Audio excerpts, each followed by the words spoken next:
Hi, we are a married couple from Sri Lanka in the Philippines, and these are cruise vlogs.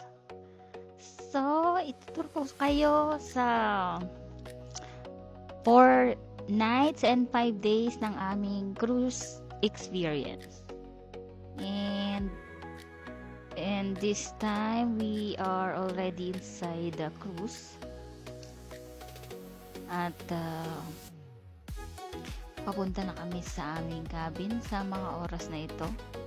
At after din namin makapag-check-in, agad na rin kami bumaba para i-check sa excursion desk ang timings for the next day na pagpunta sa Qatar.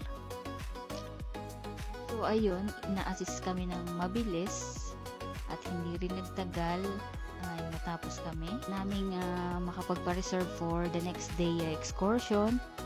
Mabilis na nakuha rin namin yung reservation ticket for the next day. Umakyat kami sa roof deck ng cruise at chinek namin kung anong mga facilities na available sa taas.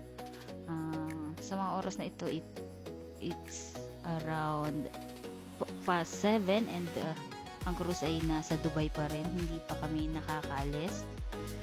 At naglibot-libot muna kami sa itaas at tinignan namin kung ano ang pwede namin gawin sa mga susunod na araw ng aming pag-stay sa cruise.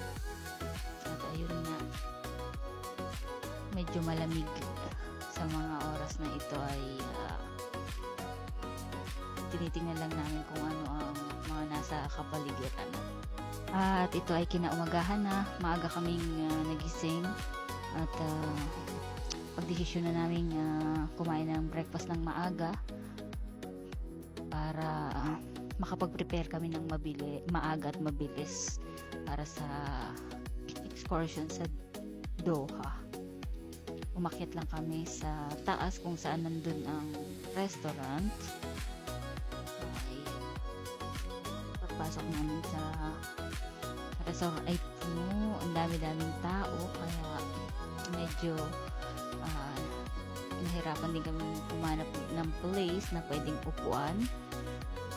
Kaya nag-ikot-ikot muna kami sa itaas at bumalik kami pagkalipas lang ng mga ilang minuto din nung napag-anuhan namin na medyo konti na yung crowd ng mga tao.